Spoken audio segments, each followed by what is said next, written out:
Welcome to the Retirement Lifestyle Show. I'm your co-host, Roshan Loungani. Here with me, as usual, is Erik Olson and Adrian Nicholson. And today we're really excited. We have a special guest. Attorney Alfred Lee is back with us again. Alfred, we're happy to have you back. Oh, thanks for having me again. Yeah, thank you for joining us. And Erik is going to talk a little bit about our topic for today and give you a proper introduction. Yeah, well, first of all, Al, again, thank you so much for coming back to be with us. For listeners who have been with us for a while, they know that you previously did an episode with us on one element of the larger estate planning process, and that has to do with decisions around transfers, transferring wealth from one generation to a next, or from one person to some other recipient.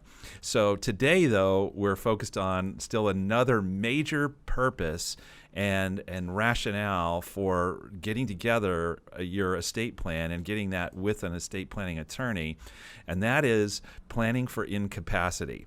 So I want to just say again, why I think this is an important topic, and in this case, it stems a little bit more from my personal experience. So listeners may have heard me say this story before, but in 2017, June of 2017, or May 31st of 2017, I'm sitting in my office and I get a phone call. It is from the independent living facility out in Vancouver, Washington, where my mom was living. And they said, hey, bad news, you need to get on a plane. We found your mom on the floor of her apartment this morning, just on a random just completely irregular check by housekeeping, and found her on the floor. She's unresponsive, and she's at the hospital. So within hours, I'm on my way to and on a plane, and on the way to the airport, I'm calling my sister and saying, hey, we need to have the powers of attorney for medical that mom has put together. Please get those out of the safe, because my sister lived about 5, 6, 7 miles from her. She said, got it, I'm on it. Well, I get off the plane in Vancouver, or at Portland actually, and my brother-in-law picks me up, and we're on the way from the airport to the hospital. And I call my sister. I say, you got it, right? Let's meet at the hospital. She says, I can't find it anywhere. And so for hours, literally, my mom has been with my mom, still unresponsive. The doctors have not had the benefit of some of these documents that have been developed. And so in the course of that experience, instead of going to the hospital, we diverted over to my sister's house, and sure enough, after some digging around, we found them. But it just made it all the more clear to me, number one, how vital these documents were, because finally, when we did put our hands on them, they clarified for my brother, sister, and I, who were all there, so clearly what our mom had actually wanted to be done under various circumstances. It just made the entire process for us, for the doctors, and honestly, for our sense of well-being in the months and years to follow, sense of well-being as siblings, like that we'd done the right thing, or at least we'd done what our mom had wanted. That just made such a difference to us. And so thank God that my mom and dad had sat down with an estate planning attorney and gotten that done. And thank God we actually found the document after some looking. So what we want to talk about today are this planning for incapacity. And that could be when it's not the moment of truth on the health side, and instead it's on the legal financial side, or in that moment of truth where you really need to have clear guidance about medical decisions. So Al, thank you so much for coming back and joining us today. And so we got a ton of questions for you, but do you want to respond to that, or should we just dive into some questions? Yeah, thanks for having me. And I really appreciate your story, because that's not an unfamiliar story. Mm-hmm. And it kind of goes back to what I shared in the first time I was with you guys, is that the biggest problem that we see is folks have a lot of documents, but they don't have a plan. Mm-hmm. And, having a document in a drawer or in a, somewhere that you're not quite sure where it is not a plan, right?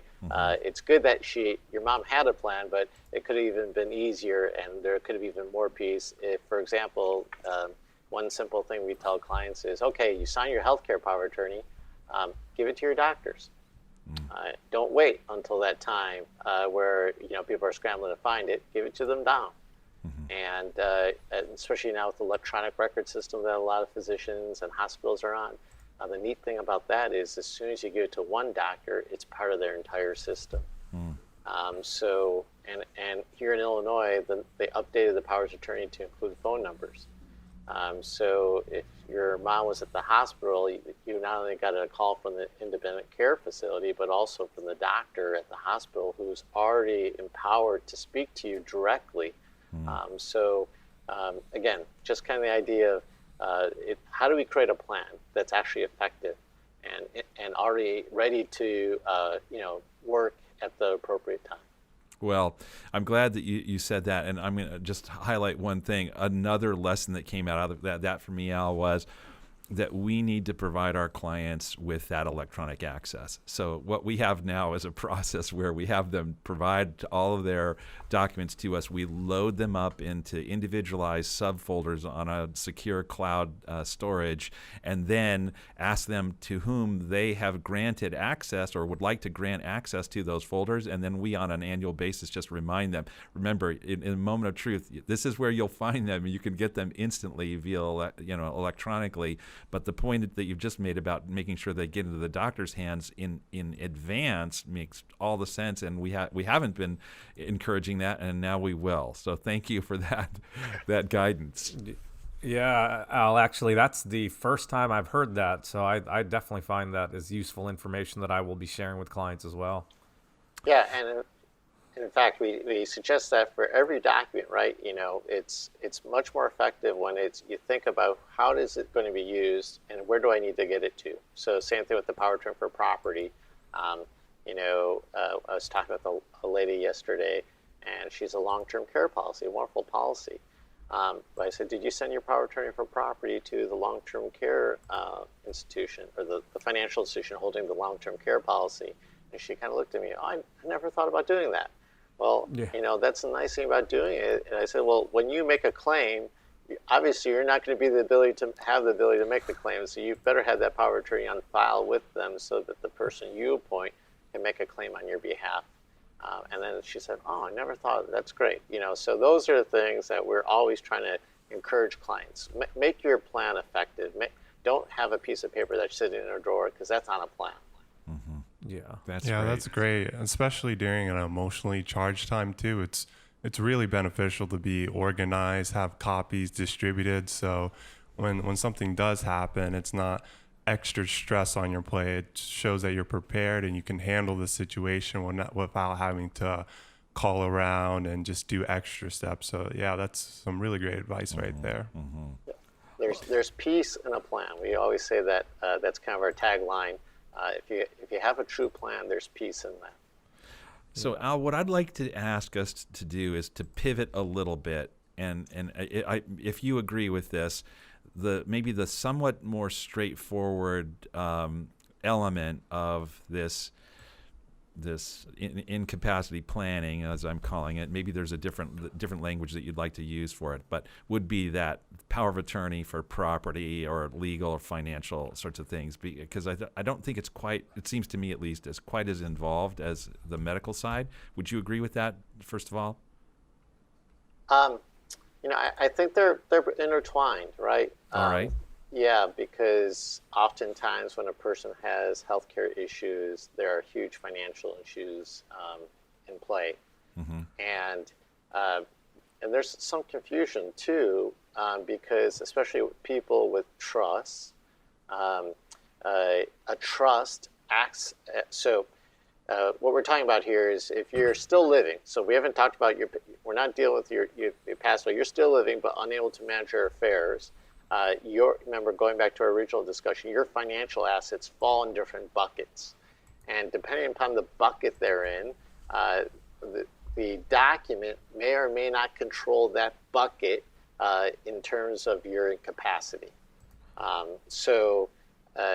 remember going back to our discussion with the trust is like a big bucket, but it's only affected to the extent you actually have assets inside of it.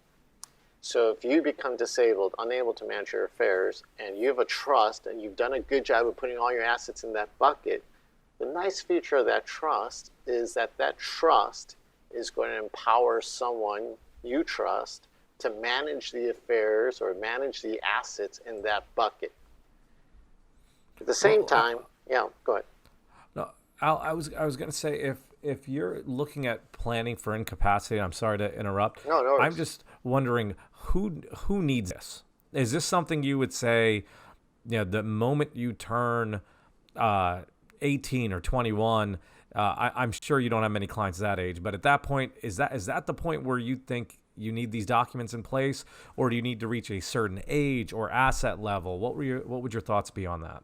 So again, if we're just talking about the financial assets, any time that you have any financial assets, whether it be a simple checking account or savings account for a young college student to, and again, a lot of times, a lot of their assets are held digitally, right? So,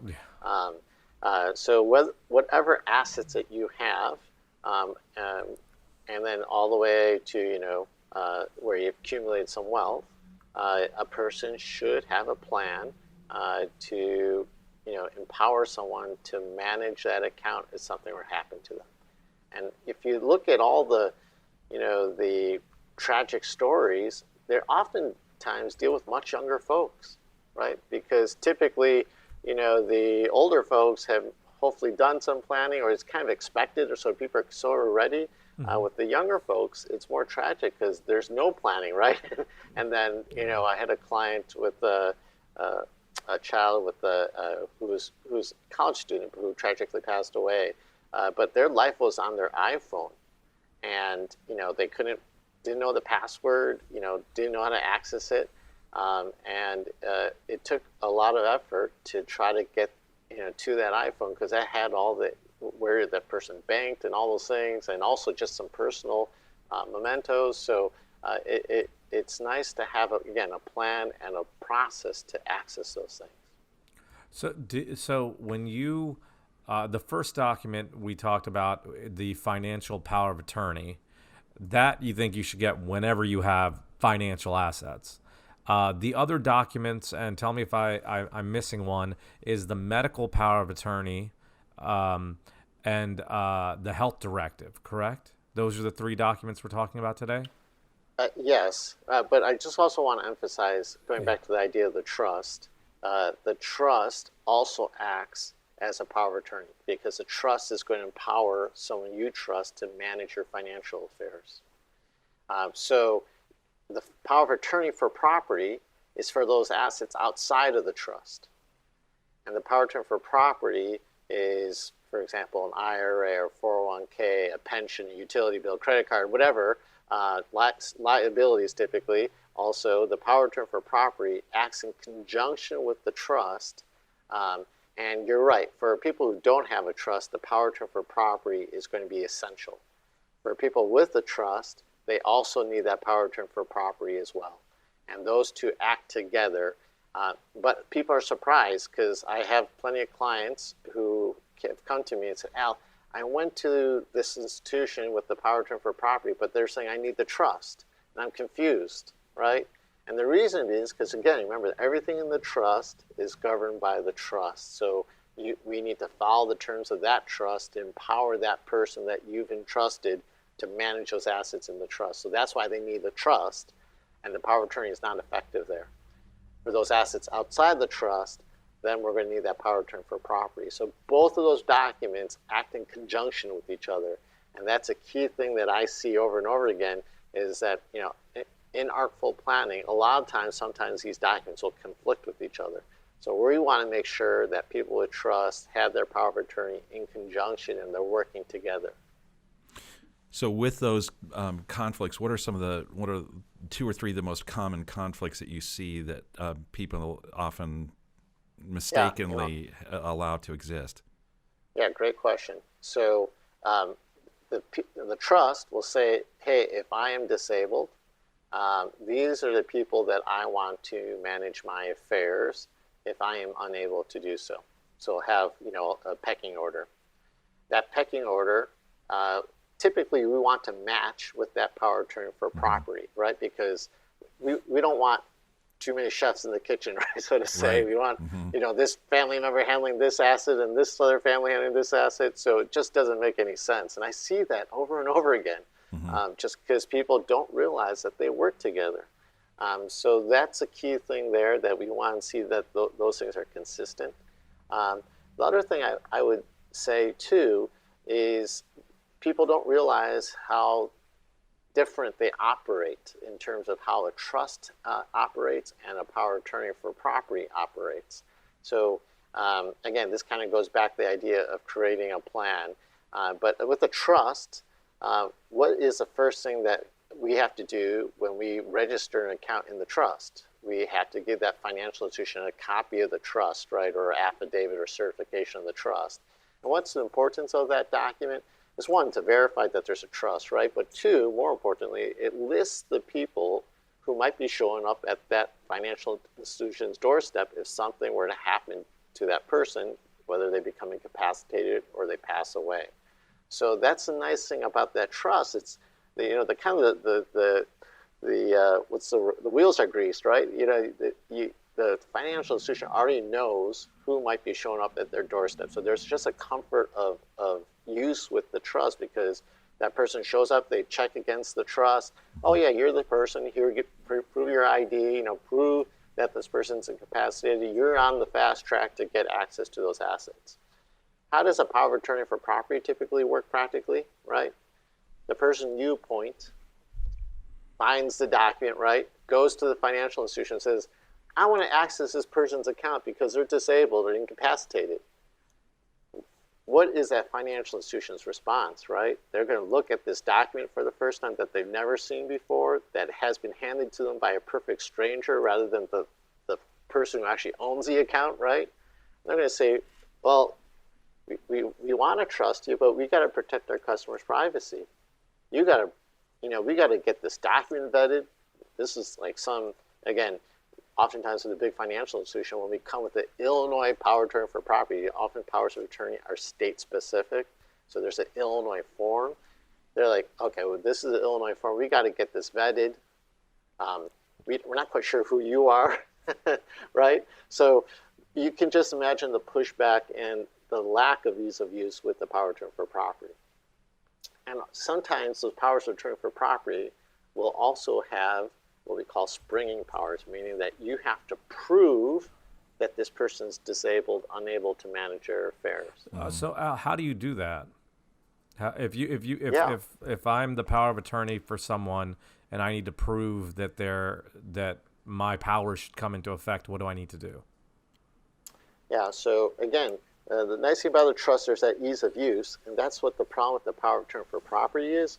We are finding, and maybe you guys can attest to this, but we are finding financial institutions, because they have been burnt, because they have experienced abuse, where people have taken advantage of their clients and taken off with money.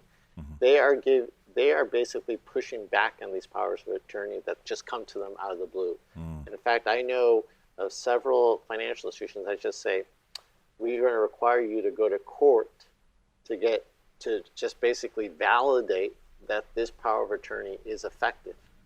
And because they don't want to get it in the midst of seeing, because typically what happens is you bring a letter from the doctor, right, saying, hey, this person's unable to manage their affairs. And I don't know if you've ever seen a doctor's letter. It's not very, I could print out a doctor's letter if I really want to fake it, right? It is not too hard to replicate a doctor's letter. And so that's why we're seeing a lot of financial institutions just being a little gun shy when a person comes out of the blue with a foreign power of attorney, so to say. And sometimes institutions will just take that letter from the doctor, and empower that person to manage their affairs. But typically, we're seeing a lot more pushback now. Okay, so are you? I don't want to jump too far, but from what you've described, are you saying that to a certain degree, a power of attorney for property, it may not be as useful as it once was. So maybe going to a trust sooner than you would have maybe 10 or 20 years ago might be the safer move for someone? No, great question. So, yeah, that it kind of left a cliffhanger there. What do we do, right? Well, remember, the trust is working in conjunction with the power of attorney for property, because not all your assets will be in the trust. Like a retirement account, we don't put into the trust because there's some negative tax consequences to that. So you're definitely going to need both. If you have a trust, you're also going to need a power of attorney for property. So again, this kind of goes back to the idea of how do we create, if we know that there's this problem with this power of attorney for property, how do we create a plan that's going to be effective?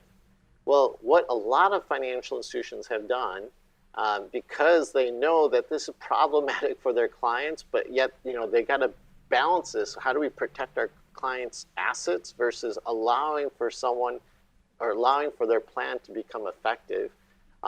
Is oftentimes a lot of financial institutions have created their own in-house power of attorney that's effective within their four walls. And so oftentimes they'll ask their clients who have assets there, say, hey, why don't you consider signing this power of attorney now while you're able to, like, while we know you're of sound mind and memory, and sign this power of attorney for property with that is, again, just pick whatever institution you want. Sometimes you can download it, right? And then you have that client sign that power of attorney for property with that particular financial institution, put it on file with them, and now that same person you've empowered to manage your affairs, when they show up, they're like, oh yeah, your client, this person, set you as a power of attorney. This matches your financial power of attorney that you have. Here you go. You're on the fast track to getting access to this person's account to manage their affairs. So that is one thing that we're telling clients to do, is go to your financial institution, or if you have a financial advisor, ask if they have, for that particular institution, their own in-house power of attorney. And that's one quick way. The second way, kind of going back to the power of attorney for healthcare, take that power of attorney for property that you just signed with your attorney. Don't let it sit in your drawer. Bring that to your financial institution, right? Just like the long-term care policy that we talked about.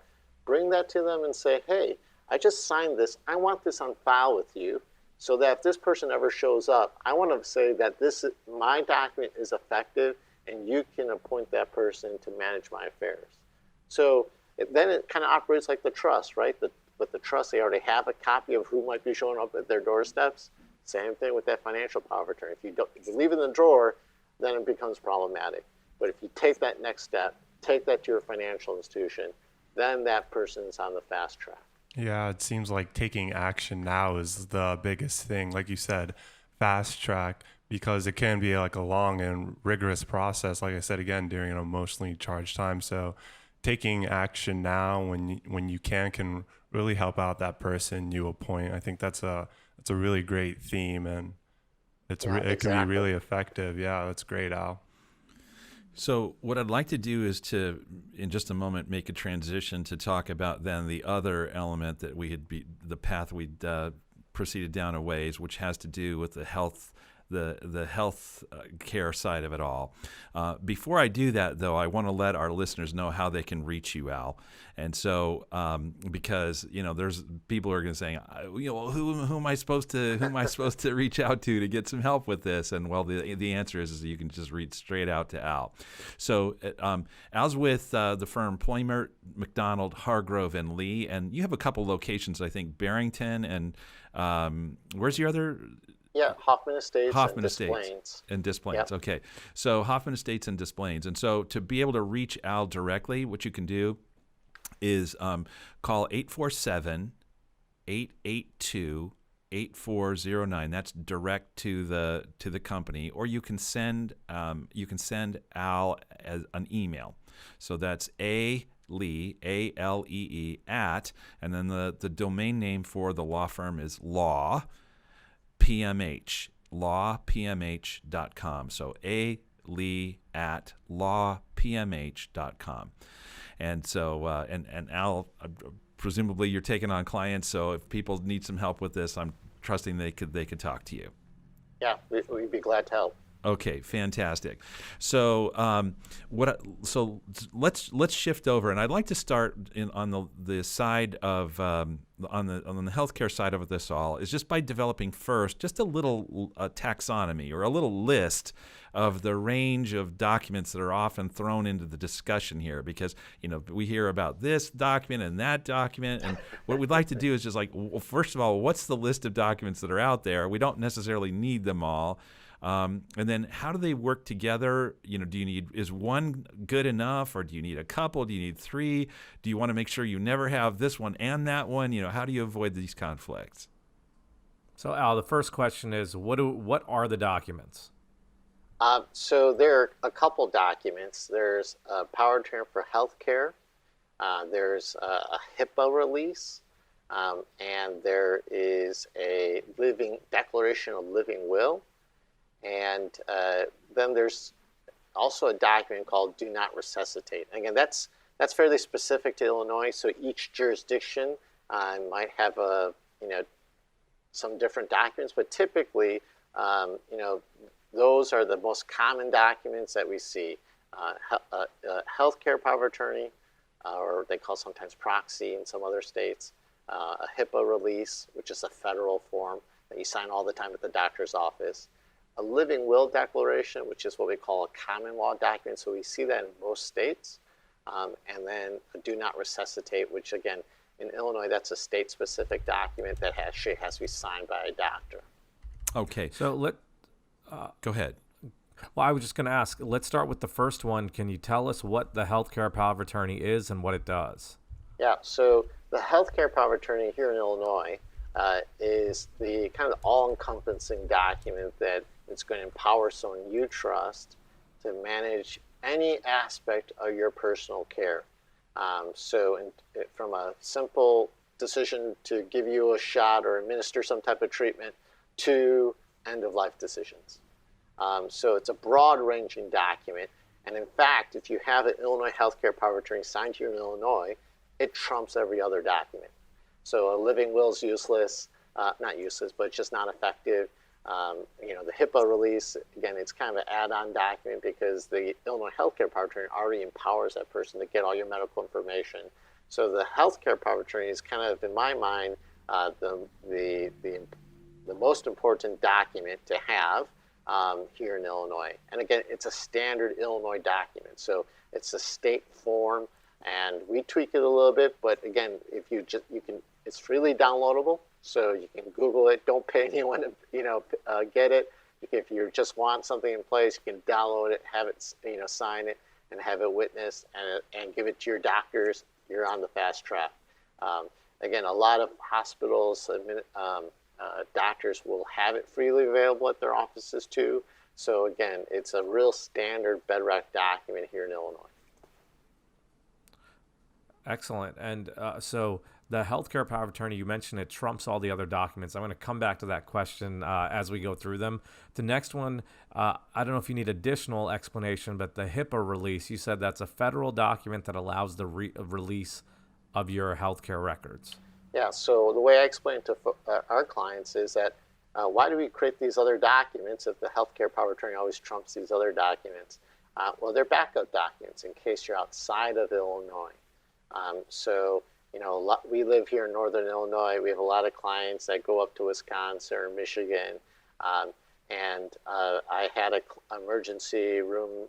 client who's an emergency room physician in Wisconsin. She goes, yeah, we never honor those Illinois healthcare powers of attorney, right? So with that said, that's why it's important to have these backup documents, right? If you have the federal HIPAA release that authorizes or release your medical information to your family, if you get in a car accident in Wisconsin and your family needs to get medical information about what your status is, having that HIPAA release, again, will put the family on the fast track to get that information. Worst case scenario, if you fall in a terminal condition outside of Illinois where you're on some type of life-sustaining procedure, a breathing machine, feeding tube, the living will declaration that just says, hey, if I'm in some type of condition where I need extraordinary measures taken to prolong my life, please let me die naturally. So this living will declaration is about half page long. And it's basically what the 50 states can kind of grudgingly agree upon. So that's why it's so short. And die naturally means something a little bit different in each state. Usually, the controversy is around nutrition and hydration.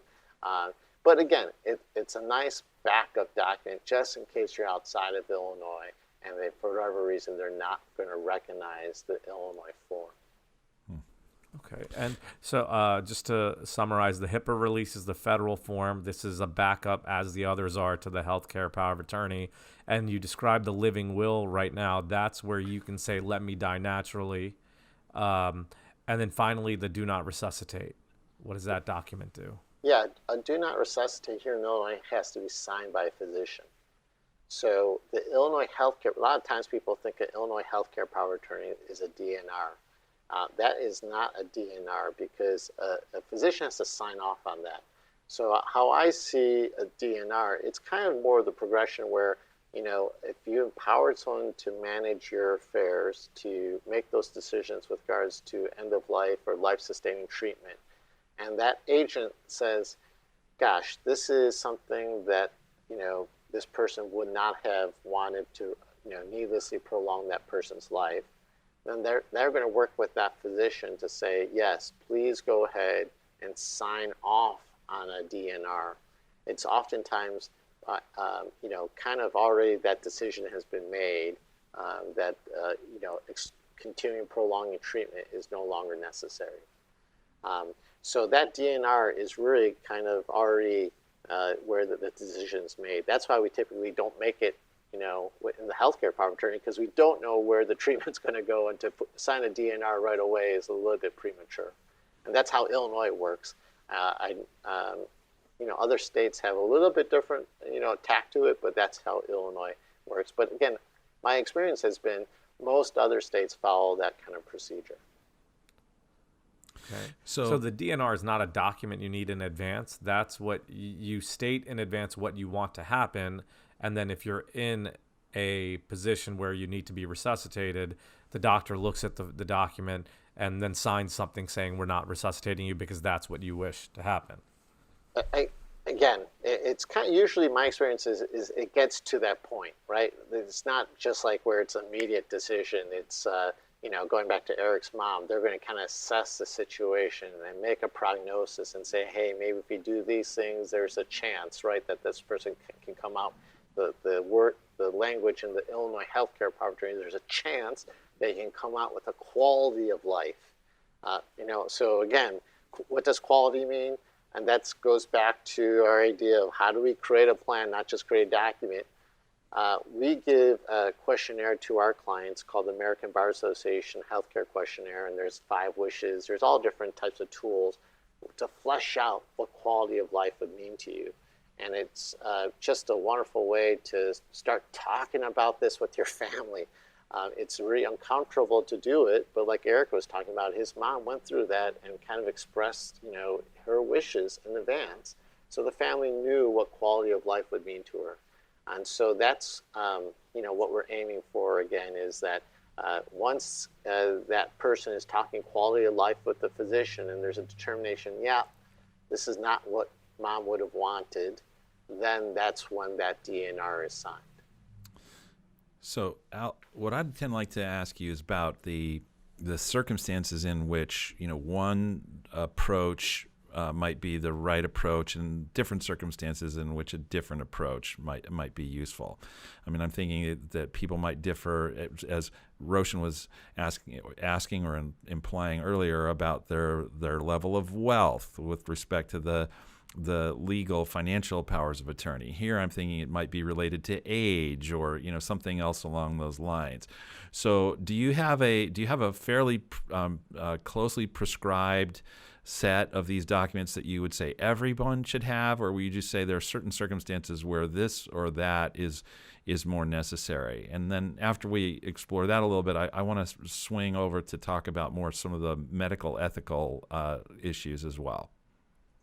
Yeah. I think for at the very least, we recommend everyone get an Illinois healthcare power of attorney or your state's healthcare power of attorney. And so, yeah, that's what we definitely recommend, that you have the healthcare power of attorney. And again, give it to your doctors. Have a conversation with your family that, you've signed this document. There's a document that exists that you've already given to your doctor, but the original is here. Have a conversation as to what it talks about. It's really uncomfortable sometimes, but like we find that, and this is the American Bar Association's questionnaire, it says, hey, why don't you mention about another instance that you heard? And that's kind of a nice segue to open it up for your family to talk about that. For example, you can say, hey, I just heard Erik talk about his mom on his podcast. That's a nice segue, easy segue to then talk about your current situation. So at the very least, have that healthcare power of attorney, have those discussions, again, not just about a document, it's about creating a plan. And then, definitely, a HIPAA release, and that living will is a nice backup document. And then I always, one other thing is I do get clients who move about, right? So they're like, well, I'm in Florida, so many months a year. What do I do, Al? Interesting, on the books, Florida says that they recognize valid out-of-state powers of attorney for healthcare. And a lot of other states have that, but practically speaking, hospital administrators aren't lawyers, and they're not in a position to, validate whether it's an effective power of attorney for healthcare. Yeah. So what they typically do is just say, yeah, we don't have the time to figure out if this is valid. If you fill out our own form, again, you'll be on the fast track again. So and that's what we encourage clients to do. If you're going to be a snowbird, or, you're at this other place a month, a year, or whatever it is, develop relationships with doctors there, because you might need medical attention, right? Yeah. And then get those, relevant proxies in that particular jurisdiction in place, and again, give it to them, give it to the doctor, tell your family about it. So again, trying to make a plan effective. Right. And so, Al, you mentioned earlier a situation where the doctor said, yeah, we don't honor those healthcare power of attorneys. Is it literally the doctor or the healthcare administrator can just say, no, I'm not going to honor this? Yeah, because there's a lot of liability involved, right, with the doctors. And so, there's a potential they're not going to recognize an out-of-state healthcare power of attorney. What if it's in-state, though? You had mentioned someone in Illinois saying they didn't even accept the Illinois form, or did I misunderstand that? No, that was a client that I had who was a physician in Wisconsin. So, got it. So still different states. So within the state, I should be safe? For the most part, yes. But there are certain institutions that might have an objection to the state form. Oftentimes, we see that with certain religious institutions that might have an objection to a certain portion of the healthcare power of attorney. But that's why, again, if you give it to your doctor in advance, you know whether or not that document is going to be effective. That was my question. So the way to protect against that is that once the document is complete, take it to your doctor to make sure they'll accept it. Exactly. Okay. So I want to. Did you have another question, Roshan? No, please go ahead. I'll save it. All right. So one thing that, in terms of the determining which documents to really emphasize, Al, that I've had this conversation with clients before is, and I want to get, so you're the expert, so I want to have you comment on this particular counsel I've been offering to clients, and then you would say, Erik, that's totally off. Why have you been giving that advice to people? And that is that if you have, different people have different kinds of emotional makeups. And for example, in my three siblings, my brother is probably the single most rational, I would say. And then my sister is, and this is not a ding on her. It's a wonderful attribute of her. She's very, very tender-hearted. And so, in a moment of sort of a crisis, my brother is probably going to be, and I would probably be in there too, I think. But my brother's probably going to be the one who's the most cool-headed most of the time. And then my sister is probably going to be the one who's the most, disrupted by the stress of it all and unable to really think quite as clearly in those moments about what to do And plus, so that's one element. Plus, while in our case, the three of us operate fairly harmoniously, I know there are some cases where siblings are just like, there's no agreement. They just have such differing perspectives, and it can really come to, really be a battle. So I've been saying in those cases where either A, it's likely to be more of a battle, or B, there's really no one who's cool-headed, you ought to be emphasizing the document, spelling it out in documents that don't really leave much room for interpretation on the part of the person who has that power, the agent power of attorney. Whereas if the reverse is true, it's fairly harmonious and some cool-headed people, then you can grant more power through that power of attorney for healthcare, because then they can deal with all of the subtleties and nuances and sort of idiosyncrasies of the situation and make a more tailored solution. Do you think I'm just way off on that, or does that parallel sorts of advice that's out there? No, that is again, that's the great idea, or the consistent theme of having a plan, right? So we recommend that the people that you choose to be your agents for your healthcare power of attorney, that it's a different skill set than dealing with money, like as you mentioned, right? There's emotions. There's there's some tough decisions that need to be made. It's also, it's a 24/7 job. This is someone who you are incapacitated, needing someone to make decisions with regards to your daily care. This is a big responsibility. So as you mentioned, it's a big responsibility. We're dealing with family members.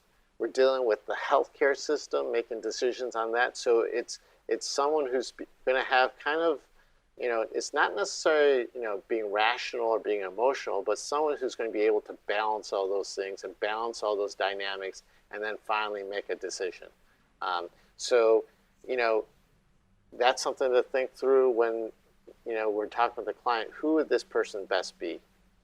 And then, again, oftentimes, it's just, okay, yeah, it's this person and this person and this person. And oftentimes it's the kids as well. But then if there's family conflict, how do we deal with that? Is this person able to deal with this? Or, if they're not willing to do this, what are they going to do? And then if we need to, like you said, the more direction that we can provide, and that's why, I think that, I don't know if you're familiar with the 5 Wishes document, or the document I like is the American Bar Association questionnaire about this, that further fleshes out all those different ideas of what quality of life would mean to you. The more direction you can give to the family, obviously that's going to empower that person to say, no, hey, we talked about this, mom said this, and look, she even filled this out in the questionnaire. This is the path we're going down. So yeah, that's wise advice. And again, hate to sound like a broken record, but that just shows you it's not about, I can check a box and sign a document, but it takes a little more effort to create a plan. Mm-hmm. Well said. And actually, I'm glad I saved my question, because it goes with Erik's a little bit. Al, you had said that the healthcare power of attorney trumps all. If I'm someone's healthcare power of attorney and they have written what they want to happen, do I have the authority to take a differing path? No. You're required to follow through on the wishes that are set forth in that power of attorney. You can decide to go down a different path at your peril. Okay. So, technically, that you would be subject to lawsuits and things like that. But obviously the physicians, that's again another reason why you want to give it to your physician in advance. Your physician is going to say, I don't know about that. That's not what, that says here in the documents, right? So, but still, you're right. There is always some gray areas, some leeway, and, that sometimes can be a source of conflict. Okay, so and I'll give you just an example to make sure I fully understand this. So Erik had given the example of, let's say there's someone that's really tenderhearted. You decide to make them your healthcare power of attorney, and doctors come to them and say, well, to keep you alive, we're going to have to use some kind of life support. the document says, let me die naturally, that person can actually tell them, well, let's use life support, even though your document says otherwise, but it's at their peril. Correct?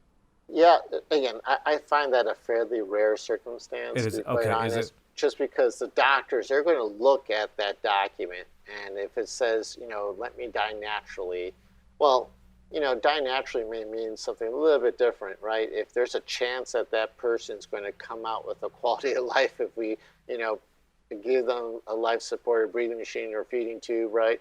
And then, again, COVID is actually a great example of this, right? So if there's a chance that this person's going to recover from COVID, maybe dying naturally means giving them that life support and then allowing, COVID to run its course, and hopefully that they can come back and recover, right?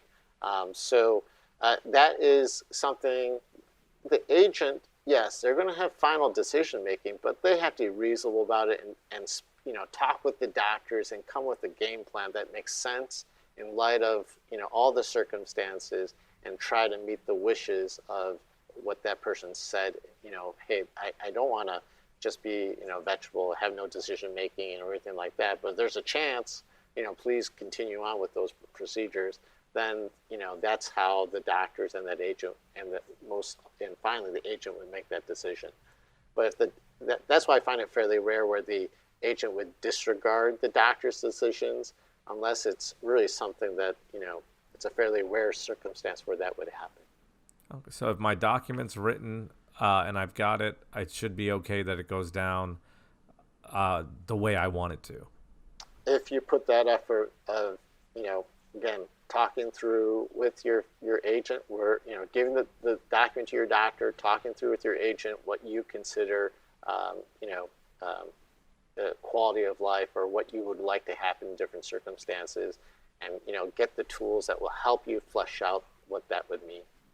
Yeah, I think you touched on a really important point, which is Adrian highlighted this as well about taking action, but not only talking to your doctors and giving them the documents in advance, but also talk to the agents, talk to the people you appoint for both your financial and your medical power of attorney in advance, so that they're on the same page and they'll execute with your wishes. I've actually had a client have this conversation and the person responded to them, I couldn't do what you want me to do, so they found someone else. I think it's very valuable to have that conversation. Yeah, definitely. That's a great example. So, yeah. Gentlemen, any other questions for Al? Yeah, well, Al, is there a lot of flexibility in these documents? As far as, are they like very fluid? Because we know as time goes on, people's values change. What they may want in their 40s may not be the case when they're 80 or 90. Is there enough like flexibility, or when it comes to the process of updating or changing the plan? What have you seen of some of the cases for this? Yeah, that's a great question. So yes, the documents are fairly broad, as you can see, and they do allow for some flexibility to change over time. But in fact, the Illinois healthcare power of attorney has been changed, I think, 6 times in the last 8 years. So, so it's always good to, and it's for good reason. They're trying to make it more consumer friendly, and they're really trying to make this accessible and easy for the public to use. So that's why they kept on making these fine-tuned changes over the past 8 years. But again, a document, a healthcare power of attorney, does have a shelf life. And maybe, every 5 years or so, maybe revisit it. And then when you update it again, go through the same process, give it to your doctors, give it to your, talk through it with your family as to why you're updating it.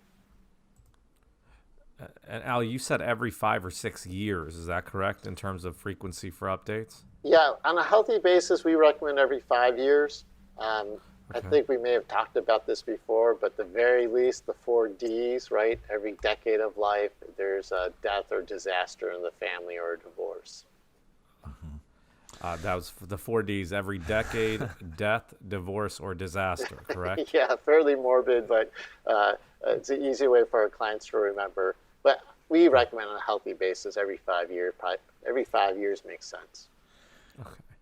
So, Al, I had earlier said, and now I think based on the full exploration of all these other topics that we've done, we won't have time today to get to this, but at some point I'd love to help our listeners really grapple with the medical ethical issues. So because they throw these questions in front of you, the American Bar Association questions in front of you, and on what basis do you sometimes do you answer these sorts of highly consequential questions if you haven't really thought about it? It's just sort of like at whim or what strikes you at the moment. So I think it would be helpful for our listeners to have some opportunity to think a little more systematically through all of those medical ethical issues, but we're going to have to save that for another episode.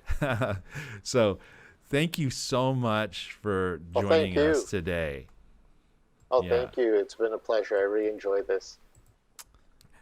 Yeah, Al, we really appreciate it. Very helpful. A lot of good information for our listeners. And does anyone have anything they'd like to ask Al or add in closing?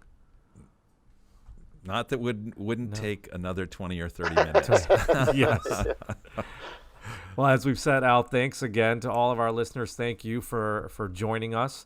Actually, Erik, will you share Al's contact information one more time and close us out? Happily. So you can reach out to Al by email at alee, that's ALEE, @ and then the law firm's domain name is law, PMH. That's Papa Mike Hotel, PMH.com. And you can also ring directly, 847-882-8409. And Al, again, in Hoffman Estates or Des Plaines, Illinois. Thanks, Al. Yep, thank you, Al. Thank you for having me.